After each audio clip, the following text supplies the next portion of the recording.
No one on the right side of America can stand the star of this movie. I truly do believe that. There's something wrong with her. She's disturbed, she's unhappy, and she thinks it's about feminism and the patriarchy and about abortion, but the reality is she's just not stable. Rachel is literally the star of a Disney movie, and she acts like she's some sort of victim, and that's the sort of mentality that is just poisoning people's minds. Like, she acts like her... Rachel Zegler is extraordinarily woke, but she's woke in a way that's quite deranged. I don't need your business.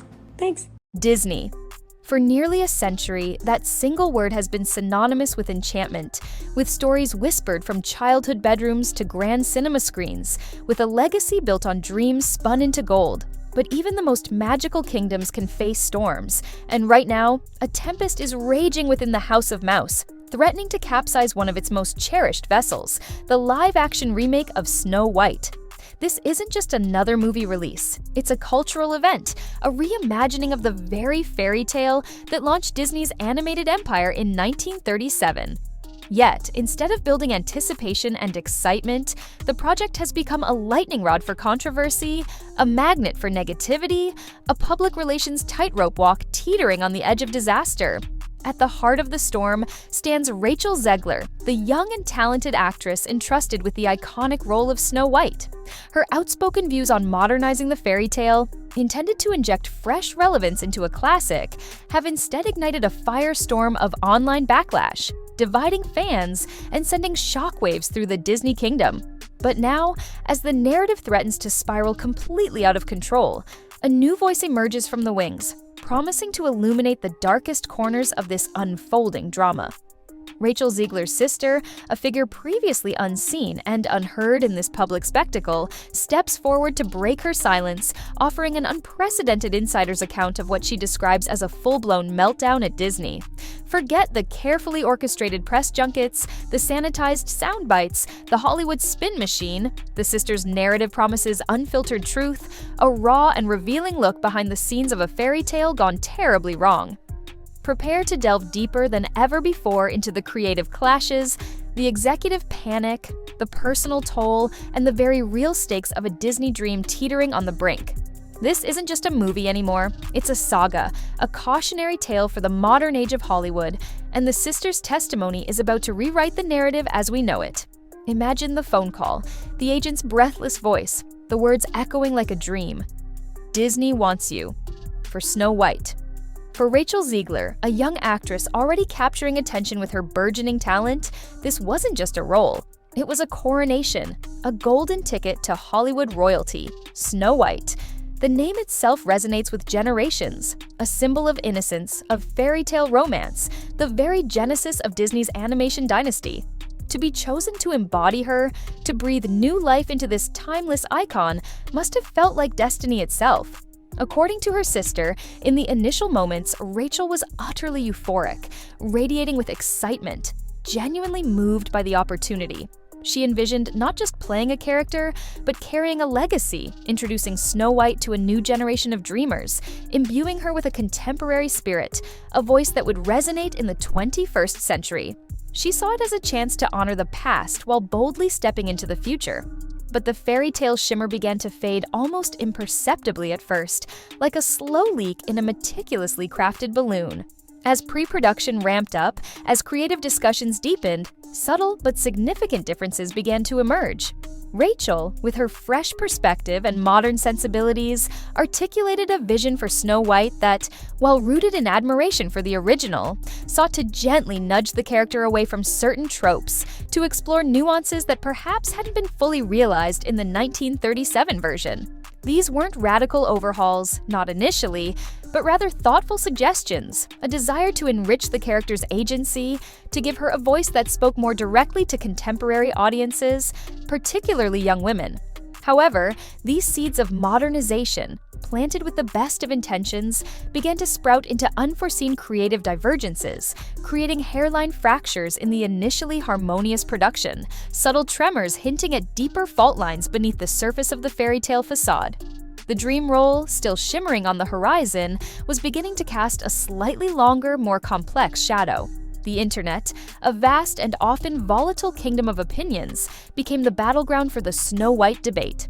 Rachel Zegler, in interviews and social media interactions, began to articulate her vision for the remake with increasing candor.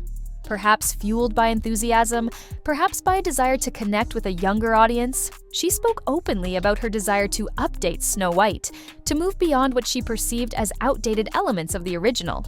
She questioned the traditional true love's kiss trope, the damsel in distress narrative, and even the role of the prince, suggesting a more reciprocal, less passively rescued heroine. Insiders describe a reputation freefall. Future projects are reportedly on hold, producers are nervous, and even Zegler's own team is said to be divided, unsure how to navigate this crisis. Whispers suggest she's devastated, brought to tears by the swift and brutal turn of events. From Hollywood darling to potential pariah in a matter of weeks. So, is Rachel Zegler simply a victim of circumstance, caught in the crossfire of a poorly conceived remake and a social media storm? Or did her own words and actions genuinely contribute to her downfall? The online debate rages on. Some fans argue she's being unfairly scapegoated, that the movie's failure lies with Disney's creative choices and marketing missteps, not solely on Zegler's shoulders. They point to corporate miscalculations and a disconnect between the studio and its audience. Others are less forgiving, arguing that her repeated dismissive comments were reckless and arrogant, setting the stage for the negative press and ultimately contributing to the film's failure. Accountability, they argue, is a necessary consequence for someone in her high-profile position. The truth likely lies somewhere in between. The Snow White saga is a complex mix of corporate misjudgment, audience backlash, and perhaps some self-inflicted wounds. The biggest question now isn't just about Rachel Zegler's immediate fate, but what this all means for Disney, for the future of their live-action remakes, and for the very nature of celebrity in the age of instant online judgment. So, what do you think? Is Rachel Zegler hiding something in Dubai, or is she simply trying to survive a PR nightmare of epic proportions? Let us know your theories in the comments below. And if you want to stay updated on Hollywood's biggest scandals and celebrity dramas, don't forget to subscribe and hit that notification bell. This story is far from over, and we'll be here to follow every twist and turn. The Snow White remake was meant to be Disney's crown jewel, the next billion-dollar blockbuster in their live-action dynasty. Think Beauty and the Beast? Aladdin. Guaranteed gold. Instead, it didn't just stumble, it face-planted into box office oblivion. Early projections painted a rosy picture, but the cold, hard numbers were devastating. This wasn't underperforming, this was a full-blown commercial catastrophe. We're talking about the worst box office performance for a Disney live-action remake ever. Industry analysts are now whispering about potential losses spiraling out of control. Estimates range from a jaw-dropping $200 million to a potentially bankruptcy-inducing $400 million. And inside the Magic Kingdom, sources describe a state of absolute panic. Emergency meetings convened, high-level executives were reportedly in screaming matches, and the blame game began with ferocious intensity. The burning question echoing through Disney boardrooms wasn't just what went wrong, but who is going to pay for this? And all eyes, it seems, are now fixed on Rachel Zegler, the young actress who became the unexpected lightning rod for this PR and financial storm. This box office bomb, however, was only the initial blast in a rapidly escalating explosion, because the seeds of this disaster were sown long before opening weekend, right in the heart of the film's heavily scrutinized press tour. Rachel Zegler, seemingly tasked with promoting a modern Snow White, ignited a wildfire of controversy with a series of comments that appeared to actively antagonize the very core Disney fanbase. Remember those now infamous red carpet interviews? They're practically film school case studies in PR missteps. It's no longer 1937, she declared with a dismissive wave. She's not going to be saved by the prince. She's not dreaming about true love. She's dreaming about becoming the leader she knows she can be. Okay, modernizing a classic, understandable, right? But then came that line, the one that truly sent shockwaves. Her description of the original Prince Charming as a stalker. Weird, she scoffed, practically spitting on the beloved fairy tale romance that generations had grown up with. Fans were not just puzzled, they were deeply offended. outrage erupted across the internet. YouTube exploded with reaction videos dissecting every syllable, fan edits cleverly mocked her increasingly tone-deaf pronouncements, and the hashtag Joe Boycott Snow White became a rallying cry for disgruntled Disney loyalists.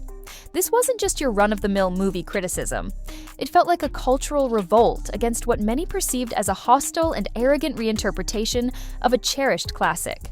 But were these comments merely the clumsy missteps of a young actress navigating the treacherous waters of Hollywood PR?